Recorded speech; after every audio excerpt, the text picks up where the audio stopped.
Alright guys, now it's time to work on the CLS. We took the shroud off, basically did the same exact maintenance we did with the Lickity. Took the shroud off, got the nesting out of there, as you've seen in the photo. These things sit in the backyard under a tarp from the beginning of winter. Usually I'm finished with them until the following year. And of course the nesting gets in there, as you've seen. So I highly recommend, before you start anything that's been sitting, even in a shed, to take that shrouding off. It's only 4 or 5 bolts usually, little nuts, 7/16 usually. Take it off, clean it out, and check your wiring for the mice chewing on it. And you know, before you start it up, because as I mentioned in the previous video, it is undoubtedly a fire hazard. Of course, that the nesting material gets in there near the muffler. The muffler gets hot, and believe me, I have had fires. It does happen. Okay. One little I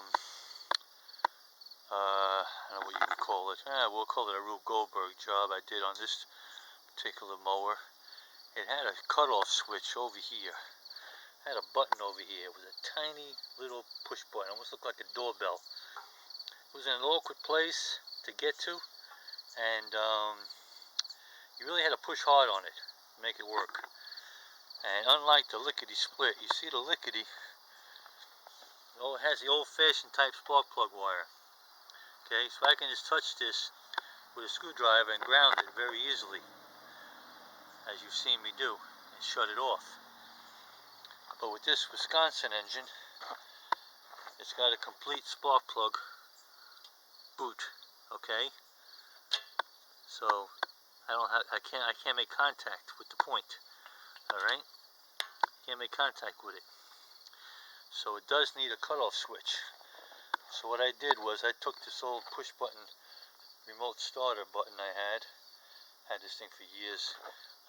Never really used it much. I decided to use it for this. Strapped it onto here, wired it up, and it's just a push button. Push the button. I like it that it's not right near my work area. I have a problem, something's backing up, something's leaking, whatever. It's right here. Easy to get to, simple, and 99% of the time I'm working from this side of the machine. So that's why I put it there. So that works out pretty well. And this machine has been a good machine. I tell you, it's 1970s, early 80s perhaps. It's a heavy duty. I was told it was a commercial grade machine. Wisconsin 5 horsepower engine. And it's got a nice maul on it. It looks, it's skinny. It's a skinny maul. It has a slot in here for the 4-way splitter. I do not have that. But I really have not had use for it. Sure, it would be great to have one, but I'm doing fine with it just the way it is. And you can't possibly compare this. Look at this, straight down from the top. Look at my finger. You can't compare this to the Lickity. This thing is a monster. This thing is an absolute monster. My hand on the top of the Lickity. Okay. This thing is it really is. This machine's walked through everything, hickory wood, everything you can imagine. Never ever hesitated walking through anything. I have to say the CLS has been very, very good too. Sometimes the skinny maul I think goes through easier, but I have no complaints about it either way. So let's put the camera down and give this a crank. And as you can see, I'm also missing my pull rope on this, so I have to wrap it. Okay, this pulley has a notch in it for the rope. It works out. You know what? It works for me. It's easy. And the one good thing about using a pull rope on my machines, I never have to worry about nobody messing with my machines. Because when I'm finished with it, I put the rope away. No one can start my machines if I'm not around, because the rope is not there. And I kind of like that, especially with the kids around sometimes. And who else might mess around with your stuff when you're not around. So, alright, let me set the machine down and get this baby running, hopefully. Sit tight.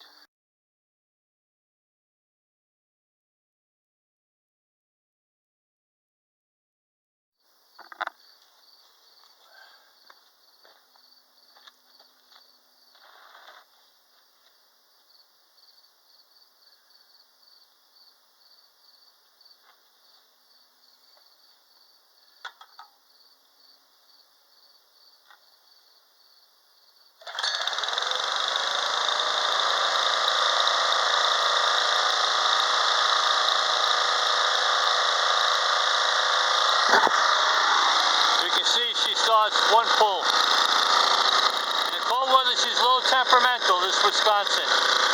But she usually starts one pull. Good running machine.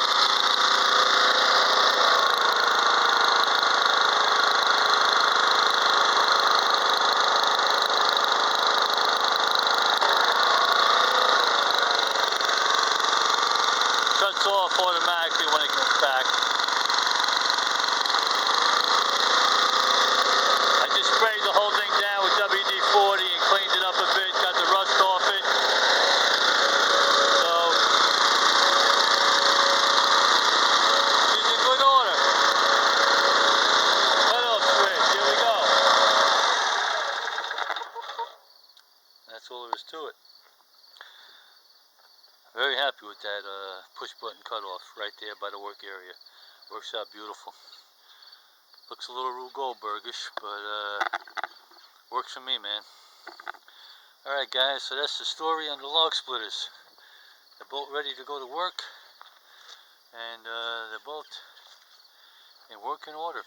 So we'll be off to the wood chopper's ball now and getting some work done for sure. Getting ready for winter 2019-2020.